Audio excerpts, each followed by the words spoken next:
hukum keterangan energi mekanik, dan ada daya.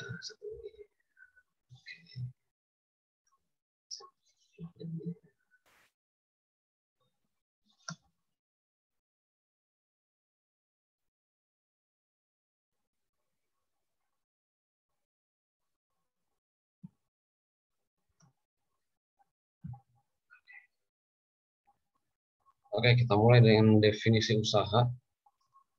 Secara umum, usaha itu aktivitas pemindahan suatu benda dengan cara mengerjakan gaya terhadap benda tersebut. Jadi, syaratnya pasti harus ada gaya. Nggak ada gaya, nggak ada usaha. Oke. Terus juga bisa juga diartikan peristiwa usaha itu adalah peristiwa transfer energi. Nah, ini pasti ada kaitannya dengan energi potensial dan energi kinetik. Nanti akan kita bahas ya. Rumusnya ini kalian pasti udah familiar sekali. Nah, kita nggak perlu bahas terlalu dalam ya. Ini F kali delta X dikali cos theta, di mana cos theta ini sudut terkecil antara gaya dan perpindahan. Jadi gaya dan perpindahan itu kan dua-duanya besaran vektor. Nah, itu dua vektor itu membentuk sudut. Nah, pilih sudut terkecilnya. Sudut terkecilnya itu namanya theta. Oke. Nah, kalau misalkan gaya dan perpindahan itu searah menuju arah yang sama, cos theta-nya sebenarnya nggak hilang. Cuma karena sudutnya itu 0 derajat, kalau dia mau berarah ke arah yang sama, cos 0 derajat itu kan 1. Makanya kadang-kadang tulisnya cukup W sama dengan F dikali delta X. Demikian juga kalau arah gayanya itu berlawanan dengan arah perpindahan. Nah, kalau berlawanan itu kan sudutnya 180 derajat. Nilai cos 180 derajat adalah min 1. Jadi, kadang kita nulis W sama dengan min F dikali delta X. Jadi, min F. Minnya itu asalnya dari nilai cos theta, dari cos 180 derajat. Bukan dari gayanya, karena besaran vektor itu kan sebenarnya soal positif. Ya, ini terjadi biasanya pada yang paling umum itu gaya gesek. Karena dia arahnya berlawanan dengan arah perpindahan. Nah, sekarang kita coba yang mudah dulu.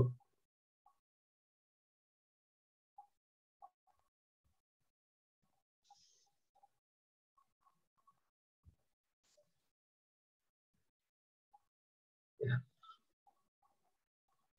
Berapa usaha yang diperlukan untuk mengangkat batu dengan massa 5 kg setinggi 2 meter di atas lantai. Kemudian kalau batu itu ditahan pada ketinggian 2 meter itu selama 1 menit, itu besar usahanya berapa? Nah, ini coba dikerjakan dulu di coret-coretan. Kita kasih setengah menit lah. Gampang soalnya. Ya, silakan.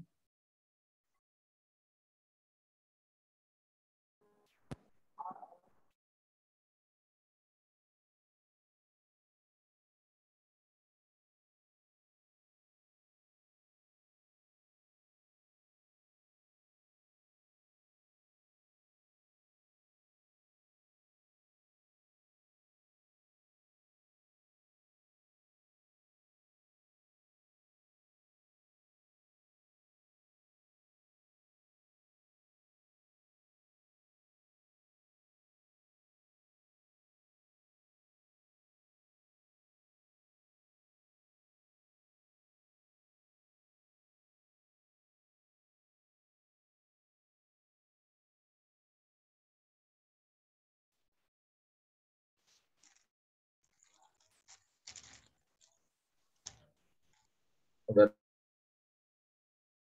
yang jawab 10, mari kita lihat jawabannya. Oke, bentar ya. Jadi kalau dibuat gambar kan begini nih. Ini ada batu. Dia punya massa 5 kg. Oke. Oke, terdapat gravitasi 10 meter per sektor kuadrat, berarti kan beratnya 50 Newton. Diangkat ke ketinggian 2 meter. Nah, ini rumus biasa ya.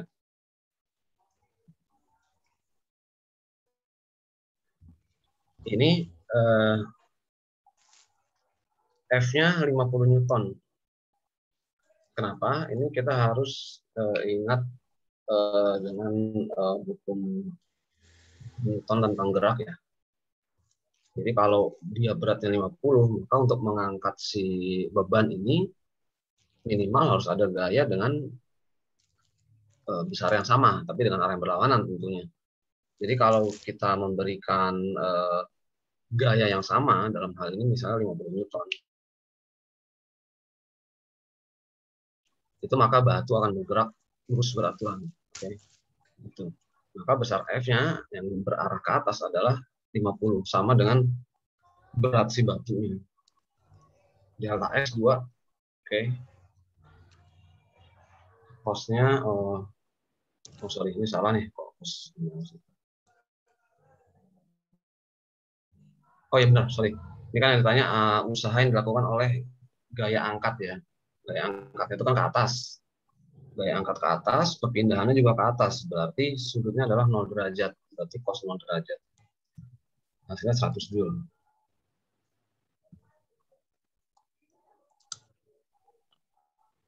Oke, kalau soal kayak begini pakai gaya normalnya ya.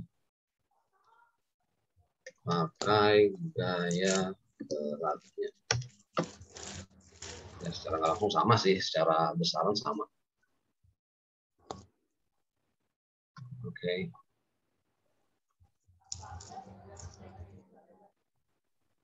Oke, gimana? Membingungkan? Kenapa harus? Memang kalau gayanya lebih nggak bisa ya? Bisa sih. Ini semacam apa ya? Kayak asumsi umum. Ini kalau kita baca berbagai sumber di internet, baik dalam negeri Indonesia maupun luar negeri, selalu yang dipakai itu F-nya sama dengan gaya ke bawahnya. Gitu. Jadi ya, kita mengikuti kelazimannya aja deh. Yang kedua, untuk memindahkan balok massa 16 kilo sejauh 4 meter, diperlukan usaha sebesar 32 Joule. Kalau baloknya ditarik pakai gaya sebesar 10 Newton, tapi bidang horizontal, berarti besar sudutnya berapa? Oke, 1 menit dari sekarang.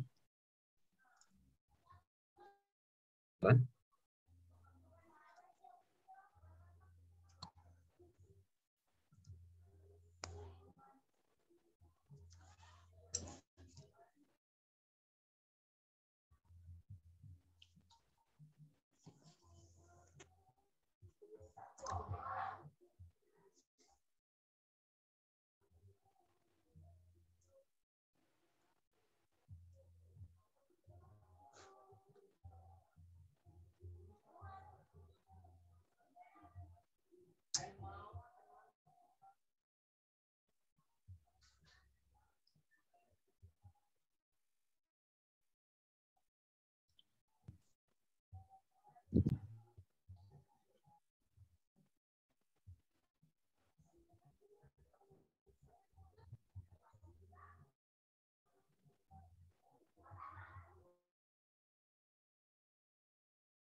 Oke.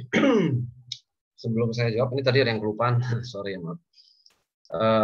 Nomor satu tadi pertanyaannya ada dua ya. Selain besar usahanya berapa, terus kalau itu batu ditahan di atas terus, besar usahanya berapa? Nah, kalau pertanyaan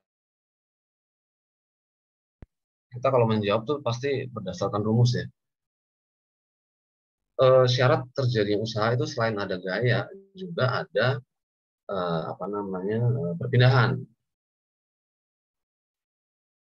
Ada perpindahan. Nah, eh, kalau kita mengangkat batu atau apalah yang berat banget ya, misalnya kayak barbel gitu, misalnya itu kan berat banget tuh, kita keluar gaya, pasti keluar gaya. Cuma ketika kita menahan barbel, barbel kan dari kepala nih, ditahan. Keluar gaya sih iya, ada gaya ke atas yang kita kasih, cuma nggak ada perpindahan. Si barbel itu kan nggak berpindah. Kalau kita angkat 2 meter ya 2 meter aja terus, jadi mau ditahan 5 detik, ya mau ditahan 10 detik, 1 menit, 1 jam, nggak ada usaha karena nggak ada perpindahan. Jadi namanya usaha itu hanya ada pada saat kita mengangkat si barbel itu. Ada gaya, ada perpindahan. Yang tadinya letaknya di lantai, kita angkat di 2 meter. Itu. Oke, itu yang nomor 1 ya. Ini yang nomor 2, besar sudutnya adalah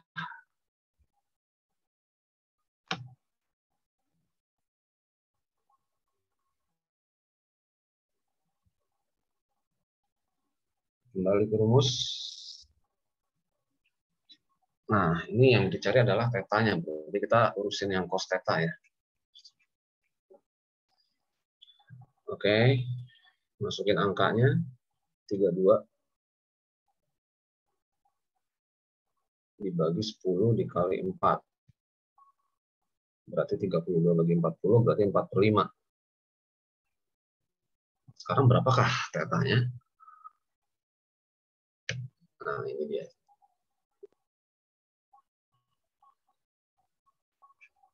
Jadi trigonometri itu selain kelima sudut istimewa itu ya, 0, 30, 45, 60, 90, itu ada 2 sudut lagi yang sebenarnya bukan sudut istimewa sih, tapi sering banget keluar di fisika terutama, yaitu 37 derajat dan 53 derajat. Ini sebenarnya kalau diukur secara teliti sih, kayaknya angkanya nggak persis banget ya, nggak persis sisi-sisinya 3, 4, 5 gitu, tapi ya mendekati lah ya. Jadi 2 sudut ini nih cukup favorit keluar di soal fisika. Jadi kalau cos tetanya 4/5, tetanya adalah 37 derajat. Tadi yang jawab 36 ya mendekati lah.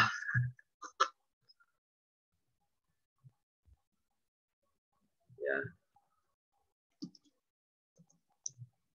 Oke, lanjut ya.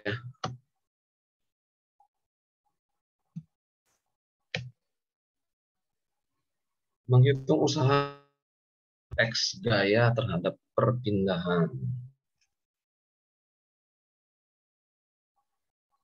Ini sih sederhana ya. Jadi eh, grafik ini menunjukkan besarnya gaya F yang diperlukan untuk memindahkan benda sejauh X. Gitu.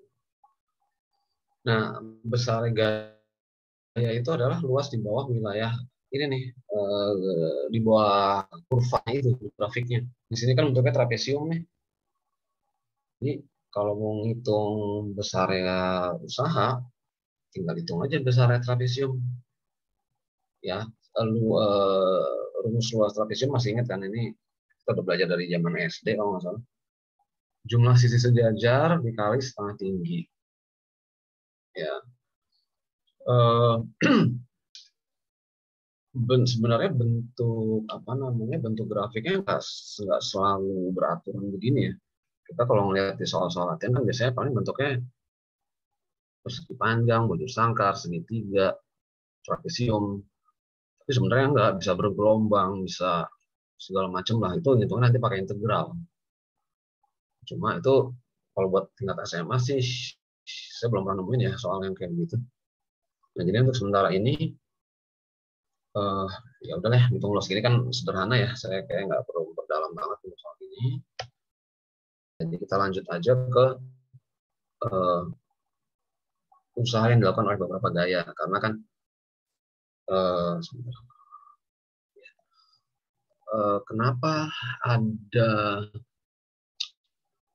kenapa sih mesti ada uh, cara menghitung usaha yang dilakukan oleh beberapa gaya? Ya karena kalau fisika itu kan tentang real life ya, kehidupan nyata. Jadi kalau di kehidupan sehari-hari itu nyaris nggak ada benda yang bergerak hanya gara-gara satu gaya aja. Pasti oleh beberapa gaya, makanya dijumlahkan pun, makanya untuk usaha ini pun kita harus menghitung berapa usaha yang dilakukan oleh masing-masing gaya itu.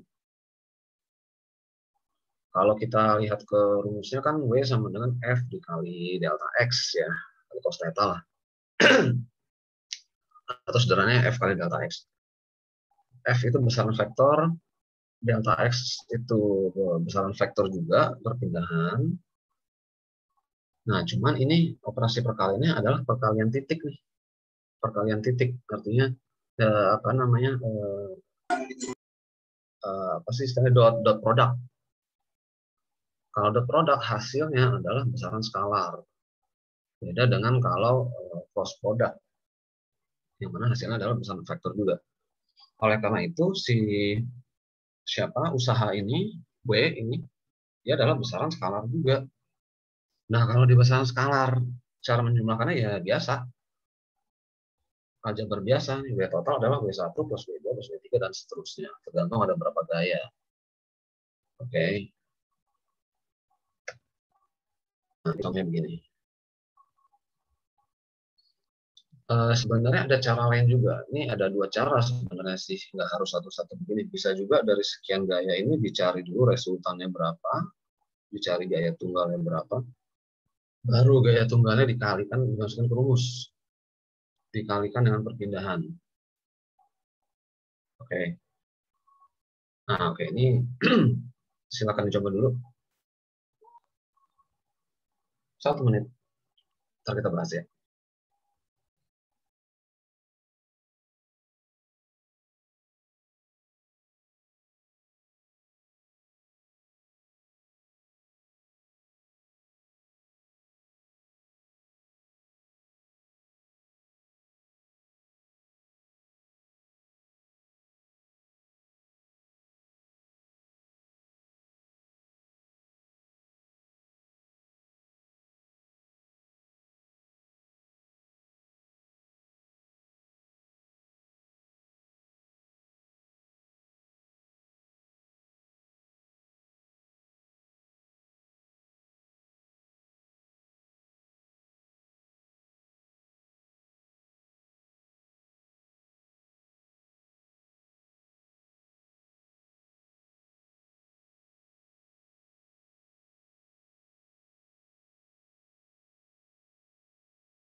Ya, kita hitung aja ya.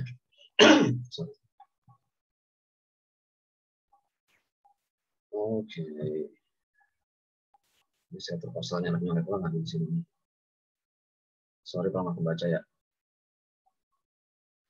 Kita lihat usaha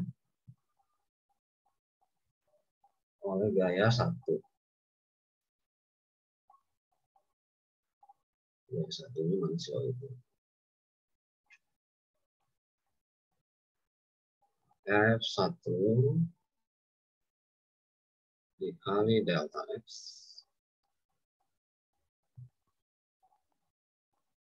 dikali cos theta.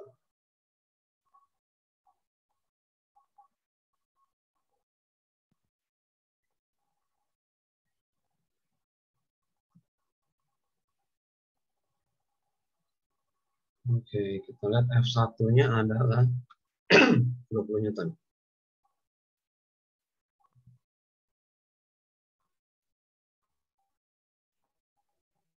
Delta X-nya berapa? 2 meter. Dia berpindah sejauh 2 meter. Cos theta.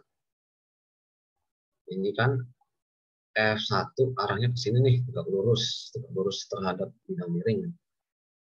Perpindahannya ke sana. Berarti sudut antara F1 dengan si perpindahan adalah 90 derajat.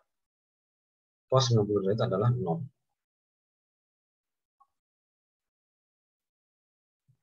Artinya, usaha yang dilakukan oleh gaya 1 adalah 0 Joule.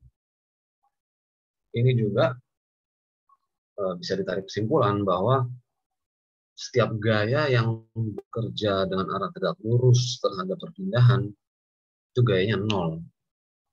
Jadi kalau di dalam materi ini kita nemu gaya apapun, mau itu gaya berat di bidang mendatar, mau itu gaya normal, atau gaya luar lainnya yang arahnya tegak lurus perpindahan, itu nggak usah repot-repot ngitung, pasti 0 gitu. Karena di sudutnya kan 90 derajat, sementara cos 90 derajat adalah 0 gitu kan. Sekarang W2-nya langsung aja ya, harus diurus. F2 30 Newton dikali 2 dikali, oke, F2-nya nih, F2 ke sana, perpindahannya juga ke sana. Cos 0 derajat 1.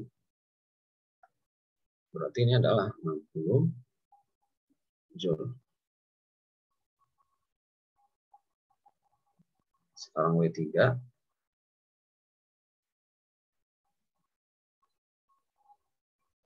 Besarnya 24 Newton, perpindahannya 2.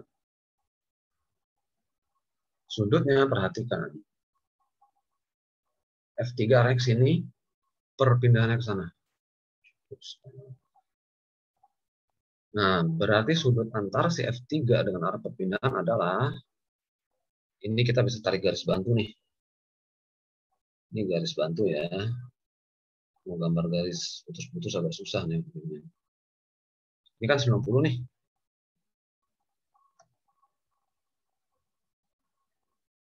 Sorry. Oh, sorry, nggak usah.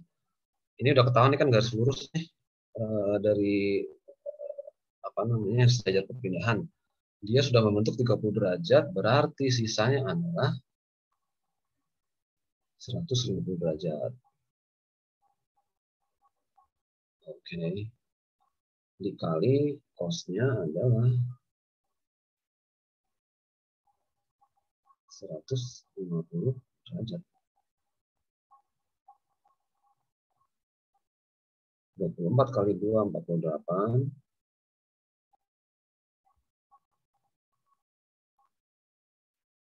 Cos 150 adalah, pasti udah pada tahu ya, apa namanya, sudut-sudut berelasi. Cos 30 derajat, tapi ini minus.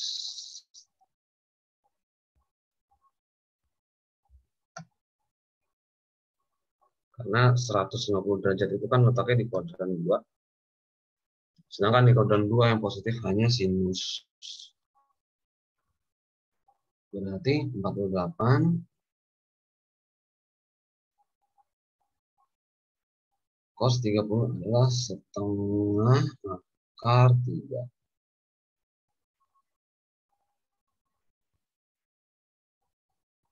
Berarti ini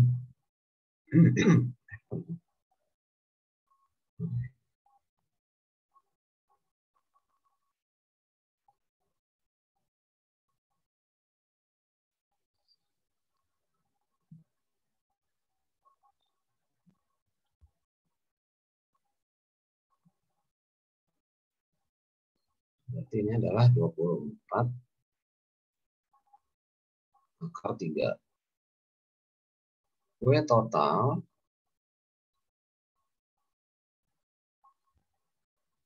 ya ini 0 ditambah 60 ditambah 24 akar 3. Ini bisa dihitung pakai kalkulator ya.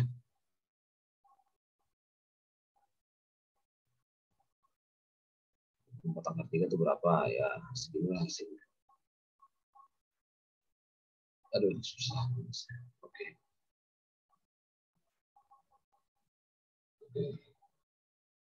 Oke, kalau ada yang nemunya beda, silakan tulis di kolom komentar kalau ada.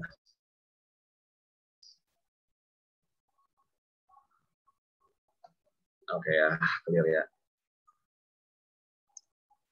Bisa dicoba sendiri kalau penasaran cara kedua. Tadi yang saya bilang, ini 3 gaya ini dihitung dulu resultannya berapa.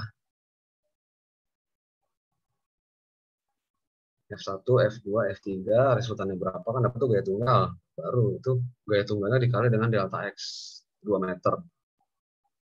Gitu. Hasilnya sama tuh.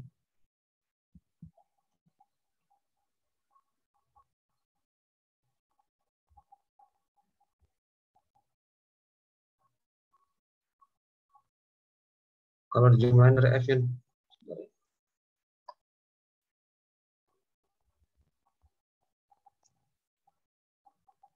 Oh iya, ini min ya, maaf. 48, sorry. Ini yang W3 ini min, saya lupa. Min 24. Berarti ini 60 min 60 min 24 akar 3 ya. Untuk ngingetin. Oke, ini siapa yang nanya? Karisa, tanda minnya nggak ngaruh sama sekali, ngaruh. Ini tadi salah. Sorry. Kalau dijumlahin dari F-nya dulu bisa kan, Kak? Bisa sih, nomornya beda. Jadi 10 akar 3 plus 36. Oh, 10 akar 3 plus 36. Oh gitu ya? Coba ya.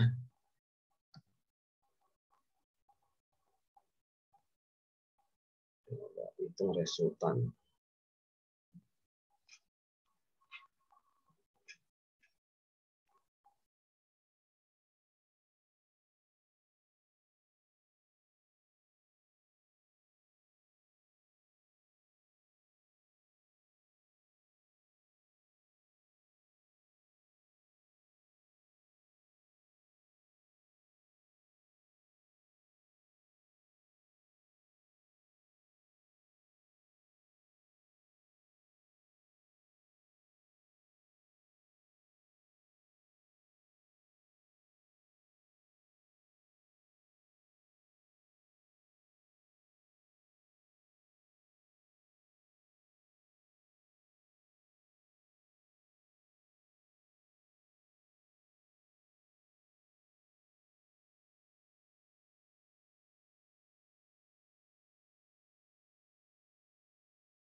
Harusnya sama nih. Kalau beda ya.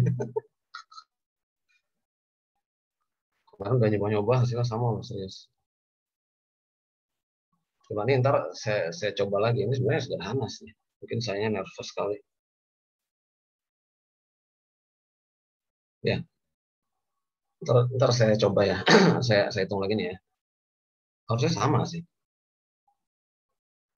Oke, gitu dulu ya. Ini saya catat ya.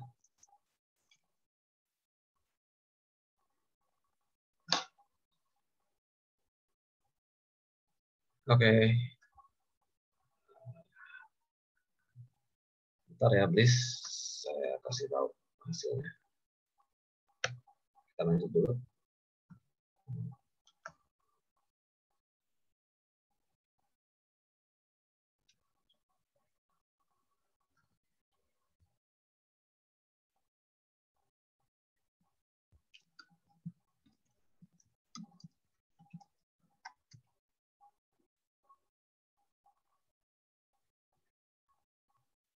Oh,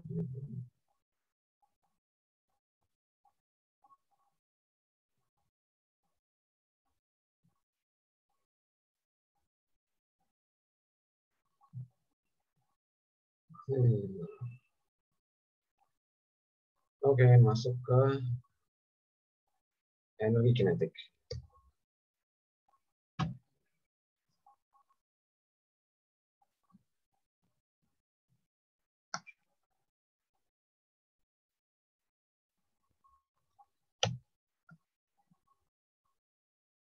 Kok suka nggak bereaksi begini ya?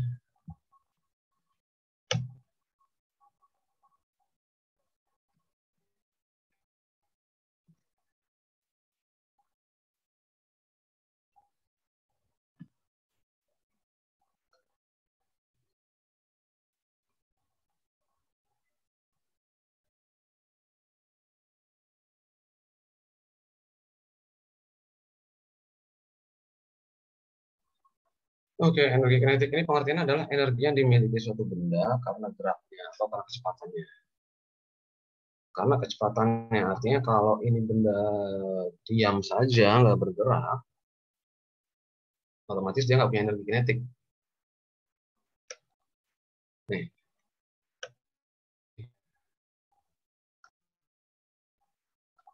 pertambahan energi kinetik berasal dari usaha yang dilakukan oleh gaya. Sesuai konsep usaha merupakan peristiwa transfer energi. Ini dia.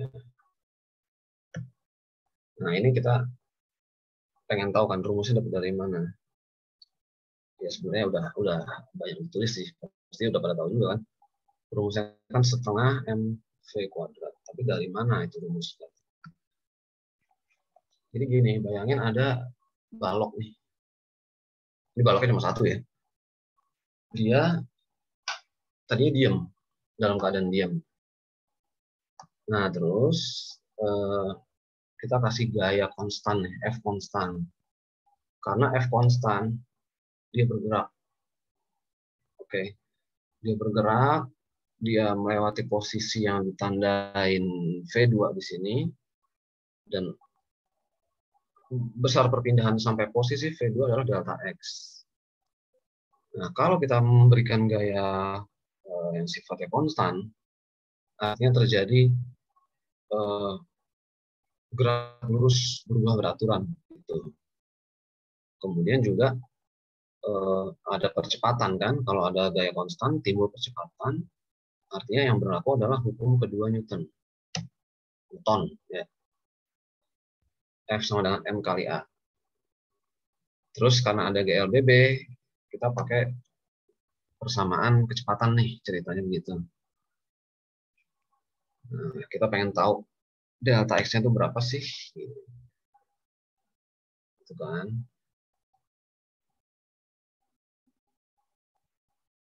Oke, nah ini pada posisi kedua ini, usaha yang kita berikan untuk mendorong si balok ini seluruhnya berubah jadi energi kinetik. Gitu. Jadi di titik ini W sama dengan EK. Ya, karena eh, tadi didefinisikan dibilang usaha adalah transfer energi ya. Jadi dia berubah menjadi EK. Perhatikan bahwa besarannya usaha dengan besaran energi itu sama, Joule. Oke, jadi kuncinya di sini. W sama dengan EK, sementara W rumusnya kan F kali delta X. Oke, bisa ngikutin namanya sini ya. Nah, masukin nih rumusnya si hukum kedua Newton ini. F-nya adalah M kali A, Delta X-nya diambil dari persamaan kedua tadi nih, V kuadrat min V 0 kuadrat per 2A.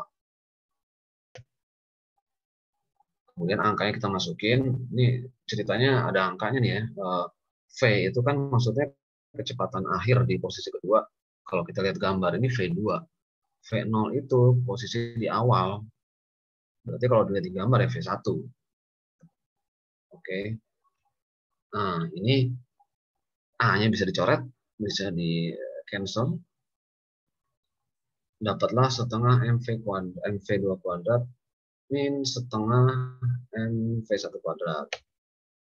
Karena V1-nya adalah 0, ini kan tadi keadaan awal ini diam nih. Diam berarti 0 kecepatannya, V-nya 0. Maka kita dapat energi kinetik rumusnya setengah MV kuadrat. Dari sini dapatnya. Oke. Ya. Nah, sekarang hubungan antara usaha dengan energi kinetik itu apa?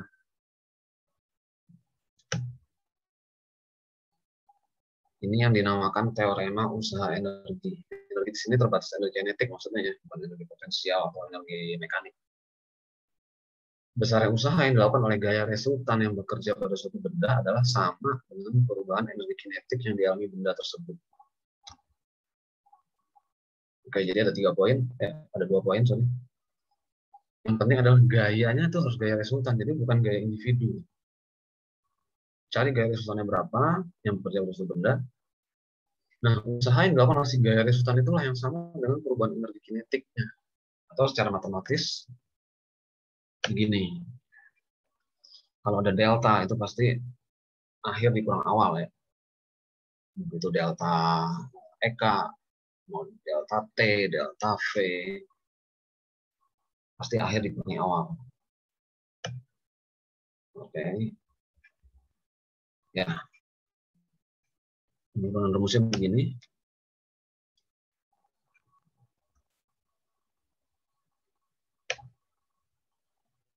Nah, sekarang masuk ke contoh soal. Sebuah benda yang masanya 15 kilo bergerak dengan kecepatan 20 meter per sekon.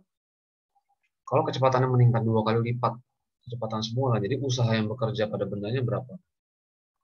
Setengah menit saja karena ini ecek-ecek. Silakan dikerjakan.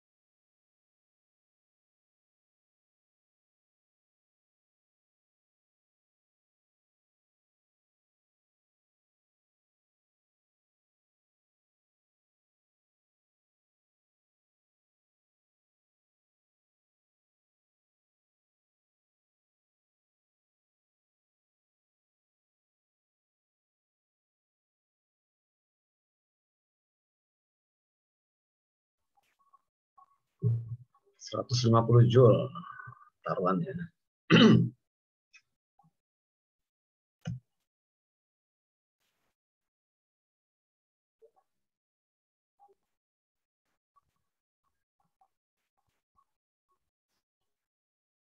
Oke, V1-nya 20.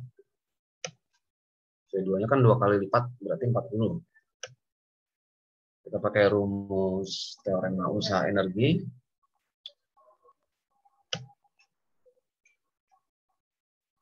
Ya, tinggal masukin aja, gampangan ya.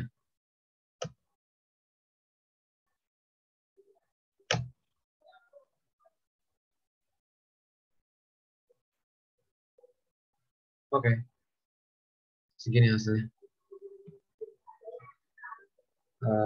Coba.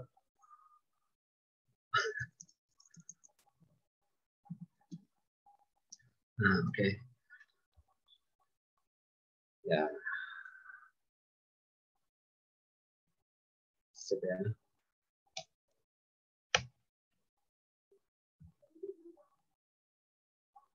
Masuk ke bahasan berikutnya ini daya. bahasa Inggrisnya power. Makanya kalau ada alat elektronik ada tombol power untuk matiin sama hidupin. Ya tetap aja kita menyebutnya tombol on off sih. Daya itu besarnya usaha per satuan waktu. Secara definisi mudah ya. Usaha per satuan waktu ya berarti usaha per waktu. Berarti W per T. Sekarang W itu adalah W itu kan usaha. Usaha itu kan rumusnya F kali delta X. Ya udah segini. Kemudian delta X dibagi T itu adalah kecepatan rata-rata. Jadi bisa pakai rumus ini juga nih. Jadi ada berapa rumus? Saat ada tiga rumus. Bisa langsung pakai W. Kalau udah ada angkanya, bisa pakai delta X, bisa pakai kecepatan rata-rata. Oke. Oh ya, satunya watt ya.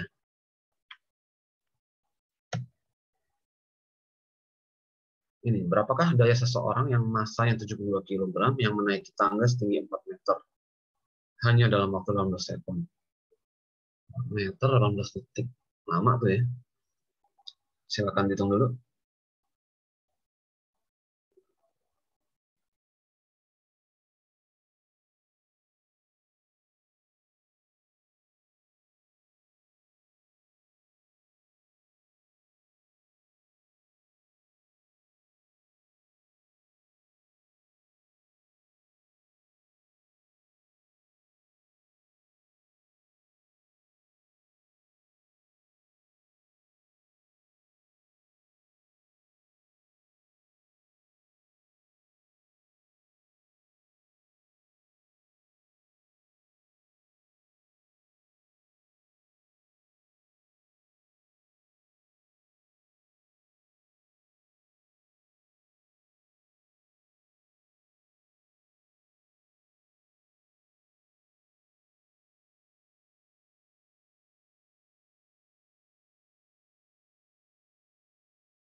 Oke. Sekarang kita menjawab soal.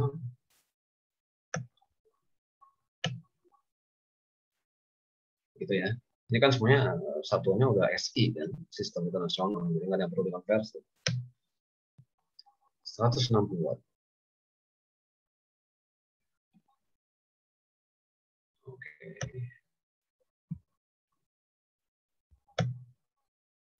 Soal kedua, 1 menit lagi. Ini gampang ya.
Ada yang 90.000, ada yang 450.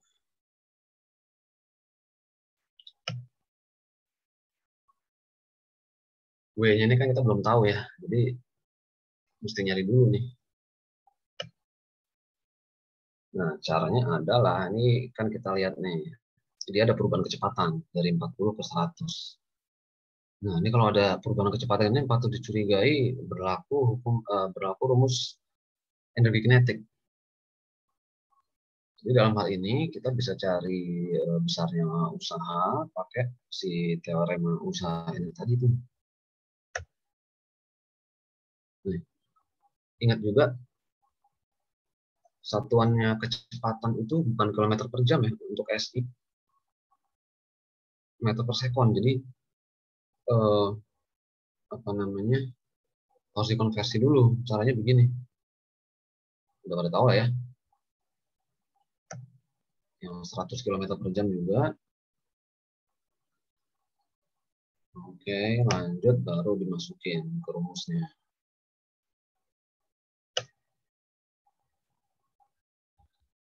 Nah, ini kan kita baru dapat ininya nih, usahanya sekian joule. Untuk ngitung daya, balik lagi ke rumusnya.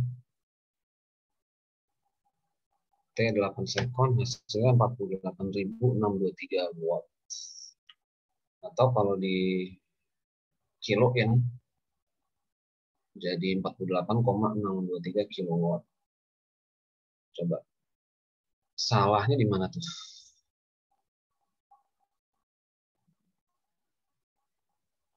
Nah, konversi. Iya, iya, iya. Ini memang mesti hati-hati nih. Kita kadang-kadang udah semangat gitu ya, tahu caranya gimana. Mantep. Udah gitu kalau pilihan ganda ada pilihan jawabannya lagi. Salah rumus. Kok bisa salah rumus sih? Oh ya, nggak apa-apa. Nggak salah, nggak belajar berarti. Oke. Pakai rumus apa? Hukum kolom.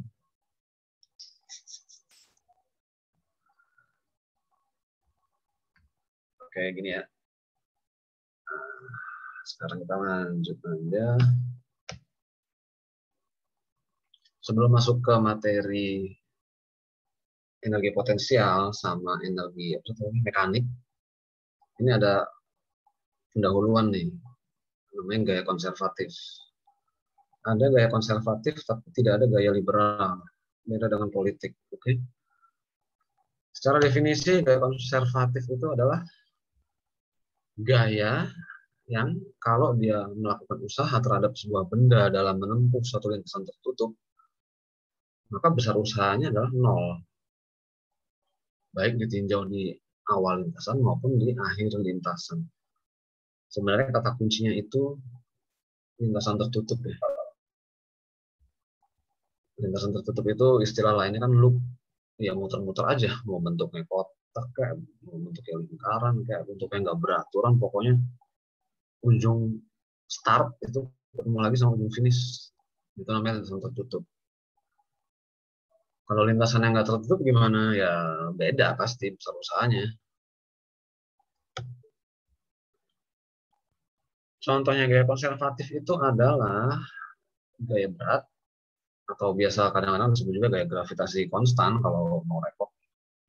Kemudian selain gaya berat ada gaya gravitasi Newton, dan juga ada gaya pegas. Ini kalau di tingkat SMA, tiga gaya ini nih yang disebut gaya konservatif. Oke.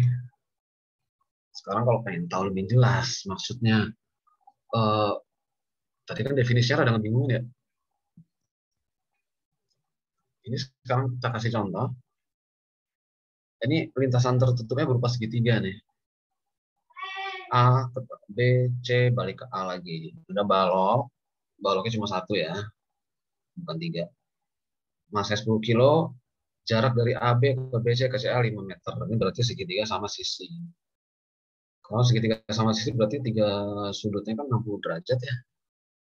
Oke, sekarang uh, kita coba hitung ya. Misalnya kita pakai gaya berat, hitung berapa usaha yang dilakukan oleh gaya berat. Kalau hasilnya 0, misalnya hasil totalnya ini dari A, B, B, C, C, A itu ditotalin hasilnya 0, berarti dia adalah gaya konservatif sesuai definisi.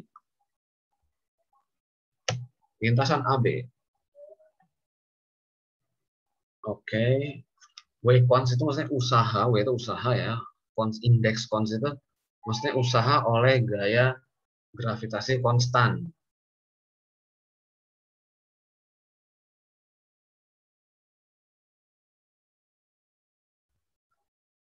Ya, rumusnya sama aja sesuai dengan rumus yang pertama tadi, F kali delta X dikali cos theta. Oke, lanjut. W itu, oh ya, kita harus beda ini ya, W kecil dengan W besar. W besar itu usaha.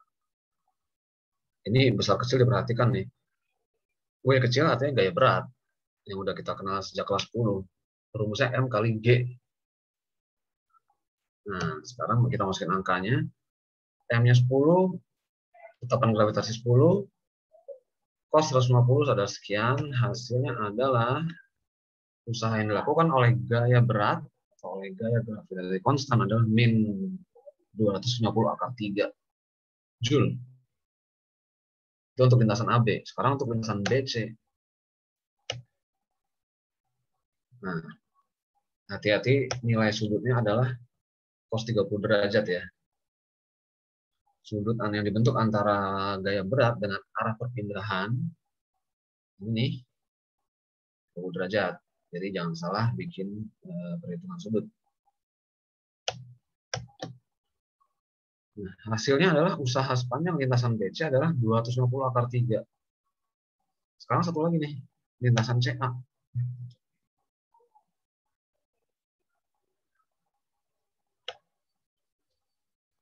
Oke, MG delta S cos 90. Nah, ini antara gini, gaya berat kalau dia berada di lintasan yang horizontal itu kan arahnya pasti tegak lurus ya dan arah perpindahan. Berarti ini nggak usah capek-capek ngitung, cos 90 adalah 0. Hasilnya adalah ketahuan sih. Totalnya adalah 0 Joule. Dengan demikian terbuktilah bahwa gaya berat itu adalah gaya konservatif.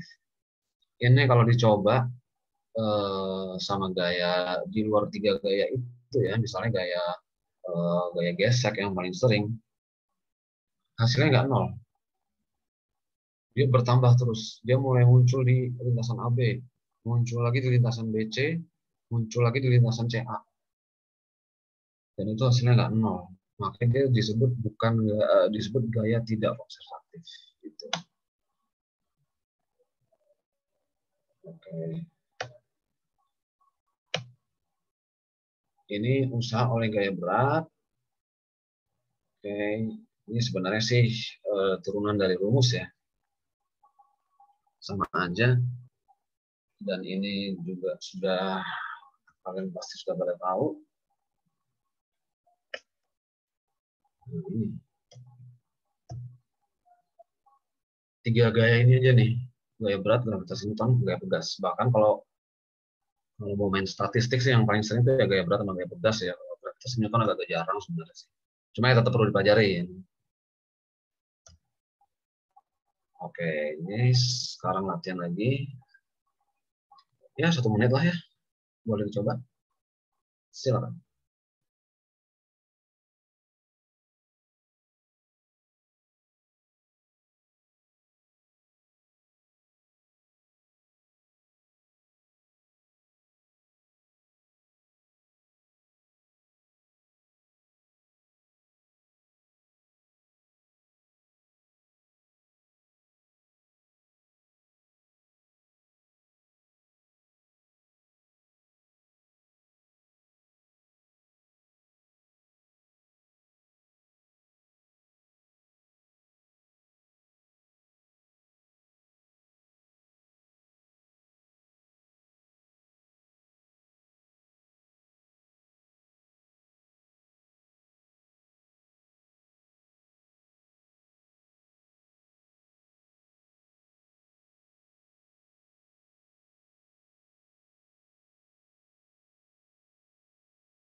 Oke.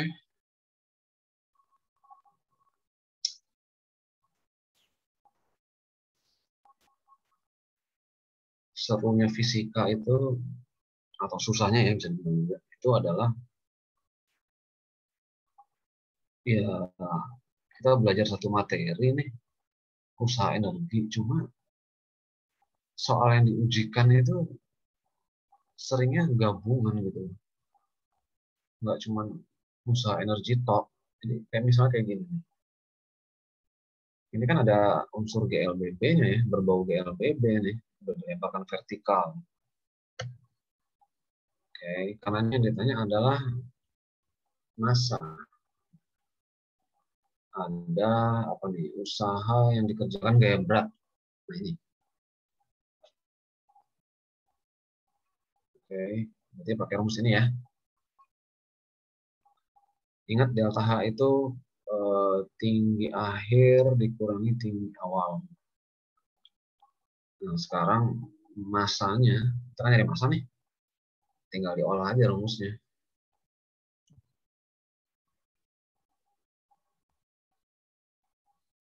Ini G kenapa min? Ada yang tahu nggak?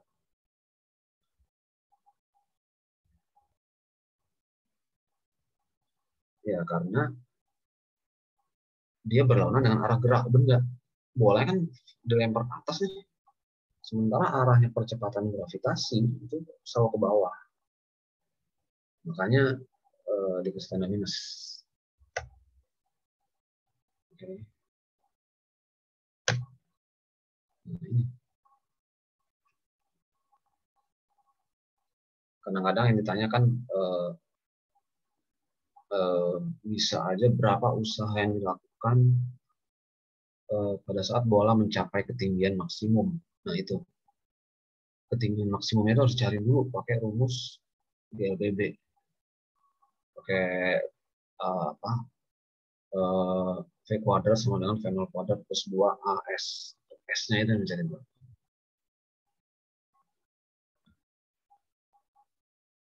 Ada yang benar nggak?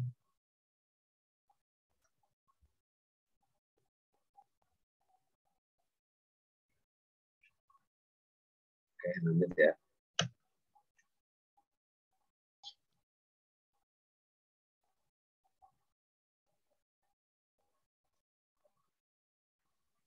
Kalau tadi hubungan antara usaha dengan energi kinetik, sekarang usaha dengan energi potensial.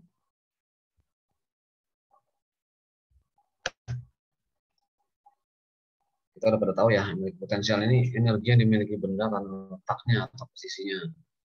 Ini dari zaman SMP udah dipelajarin sih secara kualitatif ya.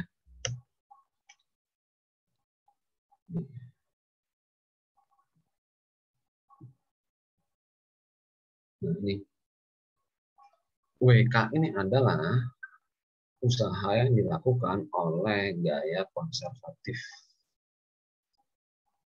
Gaya konservatif ya tiga itu, gaya berat, gaya pegas, gaya elastis pegas ya, dan gaya gravitasi Newton.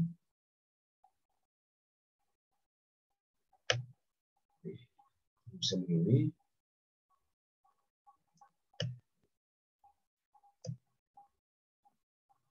Nah, jadi hubungan antara usaha yang dilakukan oleh gaya konservatif dengan energi potensial yaitu, ingat ada tanda minus. Kenapa minus?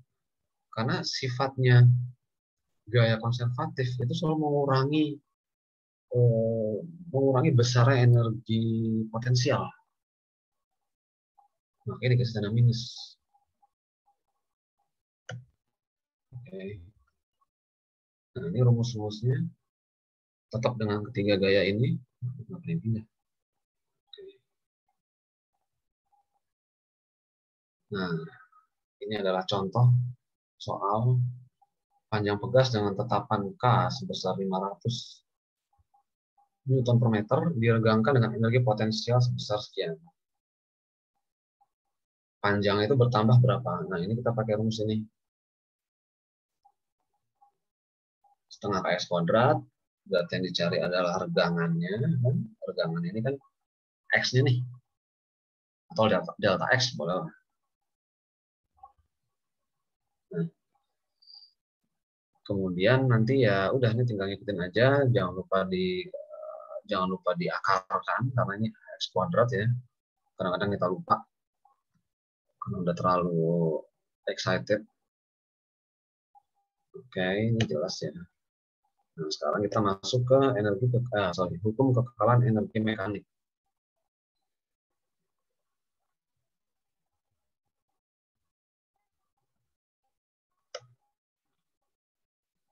Ini adalah suatu pernyataan yang sudah kita kenal sejak lama. Energi tidak dapat diciptakan atau dimusnahkan. Energi hanya dapat diubah dari bentuk ke bentuk lainnya. Secara kualitatif kita tahu bahwa energi mekanik ini adalah penjumlahan dari energi potensial dan energi kinetik. Gitu. Secara kualitatif ya. Oke. Nah, sekarang kita lihat dulu ke teorema usaha energi yang tadi tuh. Nah, ini kaitan antara usaha dengan energi kinetik. Ya. Ini kan rumusnya nih, teorema usaha energi. W resultan itu adalah usaha yang dilakukan oleh gaya resultan. Gaya resultan yang bekerja pada benda itu bisa dibagi dua nih. Dua begini. Ada gaya konservatif, ada gaya tidak konservatif. TK itu maksudnya tidak konservatif. Ya. Nah, sekarang kalau misalnya kita asumsikan misalnya yang bekerja hanya gaya-gaya konservatif saja, alias gaya tidak konservatifnya tidak ada, itu kan berarti persamaannya jadi begini kan. Oke. Sedangkan dari rumus yang hubungan antara usaha dengan energi potensial, kita dapat WK sama dengan minus delta EP. Artinya, kalau kita gabungkan kedua persamaan ini, min delta EP adalah sama dengan delta EK. Nah, kalau kita pindah ruas, hasilnya 0, berarti delta E energi mekanik adalah 0, karena energi potensial ditambah energi kinetik sama dengan energi mekanik. Hasilnya 0. Oke. Nah, itu tadi kalau ada delta berarti pasti akhir dikurangi awal. Energi mekanik akhir dikurangi energi mekanik pada keadaan awal hasilnya 0. Atau dengan kata lain energi mekanik akhir itu sama dengan energi mekanik awal. Dari sinilah makanya terbentuk yang namanya hukum kekekalan energi mekanik. Ya. Oke, tapi ada syarat. Tidak ada gaya non konservatif. Jadi kenapa dalam soal-soal latihan itu sering dikasih informasi bergerak dalam lintasan licin atau bidang miring licin. Nah, itu menjadi suatu indikasi bahwa kita bisa menggunakan rumus kekekalan energi mekanik ini. Artinya apa sih? Artinya nih, besar energi mekanik di semua titik itu selalu sama. Contoh di lintasan roller coaster ini, baik itu di titik A, di titik B, di titik C, di titik D, walaupun ketinggiannya berbeda-beda, kemudian tingkat kecuramannya juga berbeda-beda, itu energi mekaniknya sama. Lagi-lagi dengan syarat tidak ada gaya non-konservatif. Ya kalau dibawa ke real life sih kayaknya nggak mungkin ya, kalau si roller coaster nggak ada gaya gesek pasti ada kan. Cuma kalau dalam keperluan pembelajaran ini biasanya sekadar dianggap tidak ada gitu. Oke, sip. Sekarang coba dikerjakan dulu sebentar.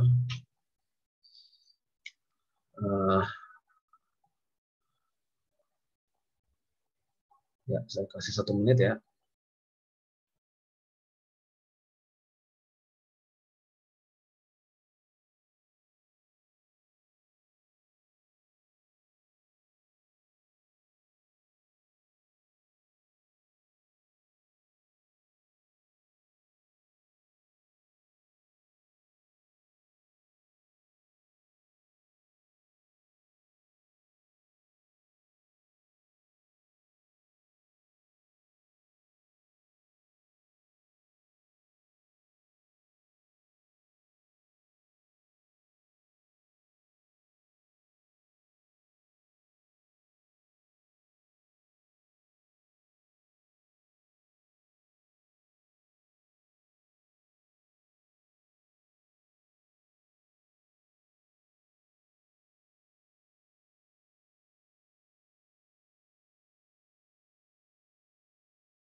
Oke,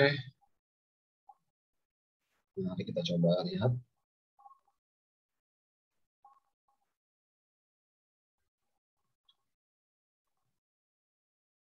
Sekarang kalau kita pakai apa namanya, ini kan bidang miring licin nih, berarti bisa pakai hukum kekekalan energi mekanik.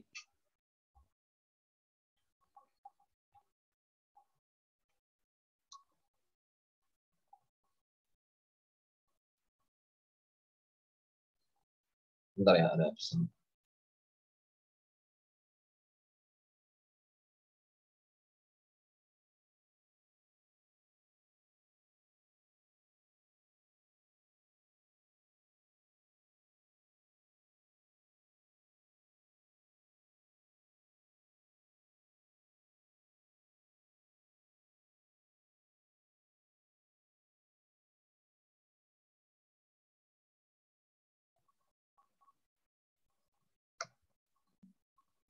Oke, ini kurang lebih kalau digambarin begini ya. Ini ada kotak, dia ada di atas bidang miring licin, masanya 10 kilo. Bidang miring licin bentuk 30 derajat. 30 derajat. Oke. Menempuh jarak 10 meter sebelum sampai ke bagian bawah. 10 meter. Ya, gitu. Ini bawahnya bidang datar ya. Sekarang kecepatan akhir yang ditanya nih. Jadi pada saat posisi di sini, kecepatannya berapa?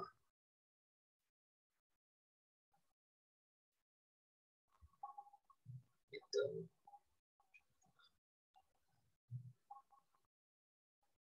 Ya. Nah, sekarang kalau pakai hukum kekekalan energi mekanik itu kan terdiri dari energi potensial dan energi kinetik. Nah, kita tentukan dulu nih, ini posisi awal yang di atas, ini kan tinggi ya. Posisi 1, ini posisi 2. Energi mekanik di posisi 1 itu adalah sama dengan energi mekanik posisi 2. Energi mekanik terdiri dari energi potensial di posisi 1, jangan lupa indeksnya biar nggak ketukar, ditambah energi kinetik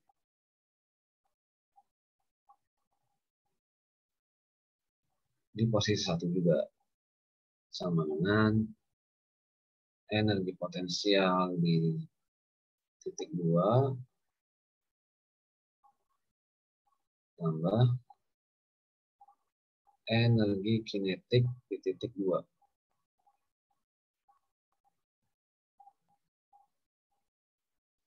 Oke, sekarang kita masukin rumus. Energi potensial itu kan M dikali G dikali H. M-nya 10, G-nya 9,8, 9,8. Nah, hanya belum tahu nih. Hanya belum tahu berarti kita harus cari pakai trigonometri nih. Ini kan 30 derajat.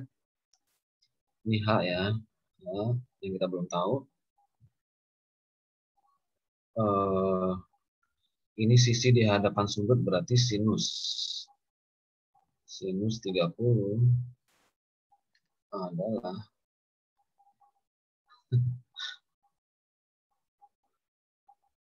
H per sisi miring. Sisi miringnya 10 nih. Berarti H adalah 10 dikali sin 30. Sin 30 adalah setengah. Ya.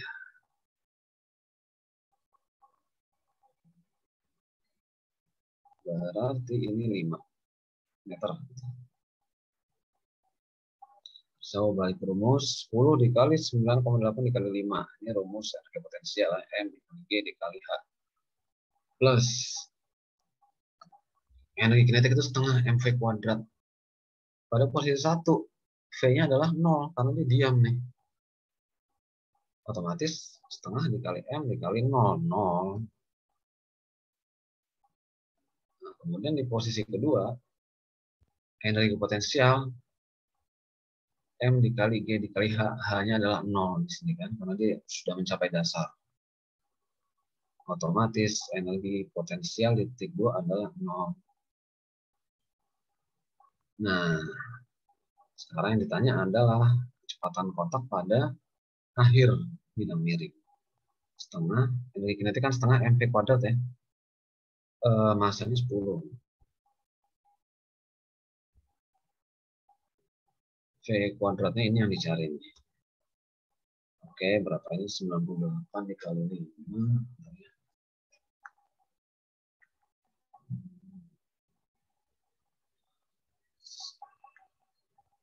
490.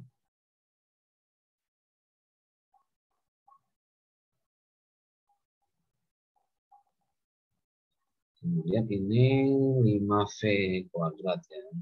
5V kuadrat. V kuadrat adalah 490 bagi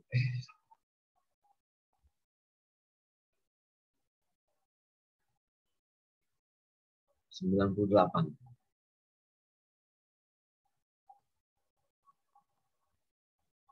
V adalah akar 98.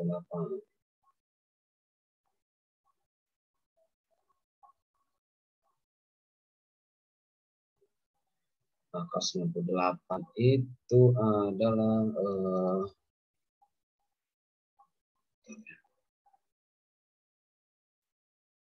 oke. Pas 9 itu adalah akar 49 dikali 2.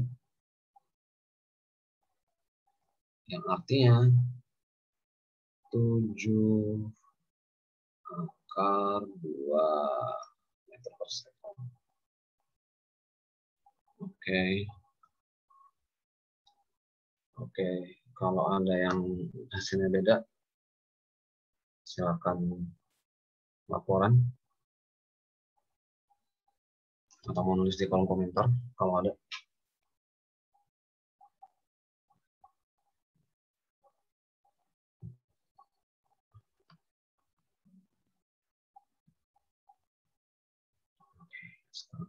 Ini jelas ya.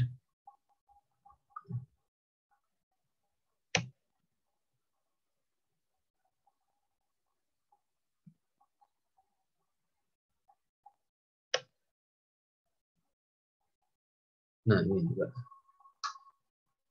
Sebuah balok bermassa setengah kilogram menumpuk pegas horizontal yang memiliki tetapan K sebesar 2 Newton per meter. Balok menekan pegas sejauh 40 cm dari posisi kendurnya. Kalau gesekannya diabaikan, ya artinya kita bisa pakai hukum kekekalan energi mekanik. Maka berapa kelajuan balok saat mulai menumpuk pegas? Silahkan dicoba. 1 menit dari sekarang.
Oke ya.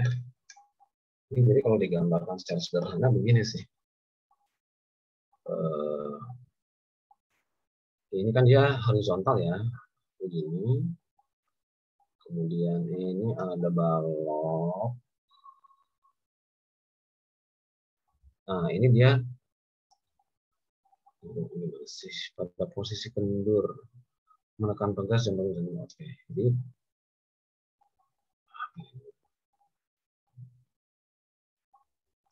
pegasnya begini nih. Cuma pegasnya masih dalam posisi relax, belum kompres, belum ditekan. Nah, kemudian si balok ini kan maju terus nih. Jadi baloknya kurang maju. Si pegasnya itu jadi ini apa namanya tertekan mendekati tembok. Nah, ini kalau kita lihat kan ada selisih nih. Selisih inilah namanya delta X. Di dalam bidang perpegasan ya. Cuman hukum kekekalan energi mekaniknya berlaku juga di sini. Ya, oke. Sekarang kita lihat di sini ada balok dan ada pegas. Kita katakan ini kondisi pertama, ini kondisi kedua. Energi mekanik di kondisi pertama pasti sama dengan energi mekanik di posisi kedua. Nah, sekarang dicari nih komponen energi mekaniknya apa aja. Oke, memang pasti ada dua kan, pasti cuma energi potensial dan energi kinetik. Sekarang siapa namanya balok ini kan dia punya energi potensial. Oke. EP1 punya balok. Apa yang susah nulisnya? Karena dia bergerak, dia punya energi kinetik.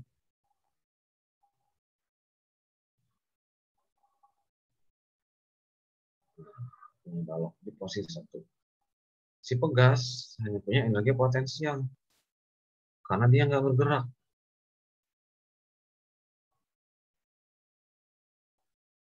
Ini juga sama, tapi untuk posisi yang kedua ya. P2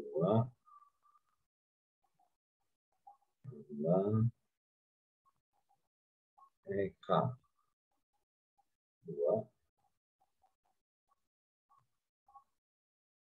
tambah EP2. Ini EP-nya ini maksudnya energi potensialnya pegas ya. Nah, sekarang untuk energi potensial balok. MGH. Ini kalau di bidang mendatar, H-nya itu kan 0. Berarti dia energi potensialnya untuk si balok adalah 0. Gitu. Ya. Nah, kemudian energi kinetiknya pada posisi 1.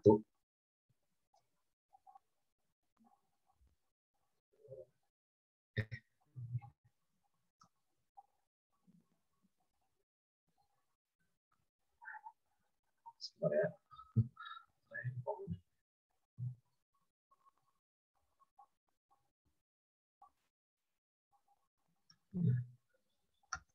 Ini setengah M kali V pada keadaan 1 kuadrat. Ditambah energi potensialnya si pegas. Energi potensial pegas adalah setengah dikali K dikali delta X. Ini kan belum ada, pada posisi 1 ini kan belum ada delta X nih. Karena dia posisinya masih relax. Berarti delta X-nya 0. Pada posisi 1 ini delta X-nya 0. Nah, pada posisi kedua, ini nih, ini delta X-nya adalah 40 cm. Atau kalau kita ubah ke meter ya, 0,4 lah ya. Nah, ini energi potensialnya pegas pada posisi 1 ini 0. Karena dia belum ada regangan maupun kompres, jadi posisinya belum terkompres. Energi potensial balok di posisi kedua tetap 0 karena dia posisi mendatar, H-nya adalah 0. Energi kinetik 2, energi kinetik ini punyanya si balok nih. Jadi saat dia menumbuk pegas, ini kan dia berhenti nih. V-nya 0. Sehingga di sisi kanan ini kita menyisakan si energi potensial pegas. Setengah kali K delta X kuadrat. Nih. Oke. Sekarang saya pindah ke atas. Ini berarti sama aja setengah MV kuadrat MV1 kuadrat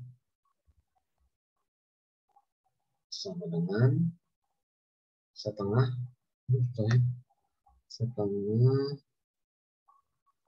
K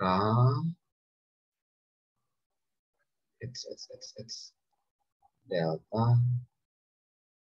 X kuadrat. Setengahnya bisa kita coret. Nah, intinya adalah V.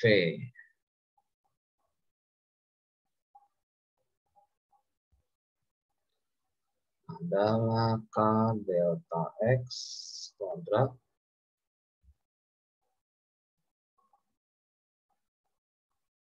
per M. K-nya berapa? K-nya adalah 2. Oke. Delta X-nya 0,4 kuadrat.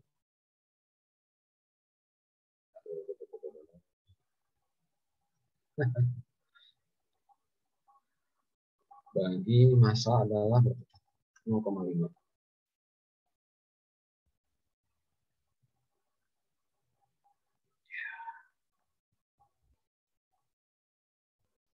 Oke, bertemu dulu.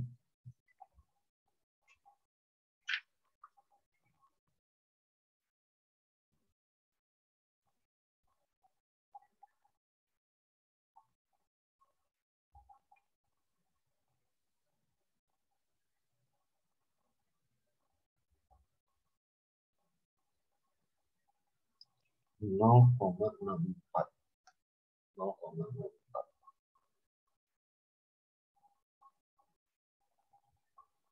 Nah, berarti kalau ditanya V adalah akar dari 0,64.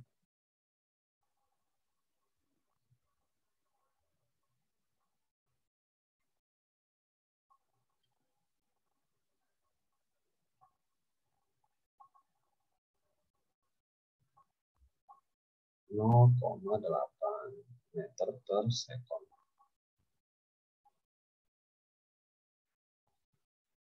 Ya, ini hasilnya.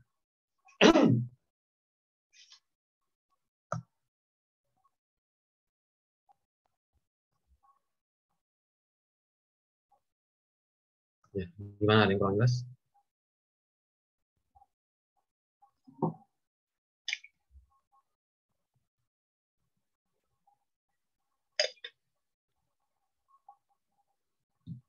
Aman, oke. Oke, sampai sekarang ini udah jam berapa sih? Setengah 10. Ini udah akhir materi.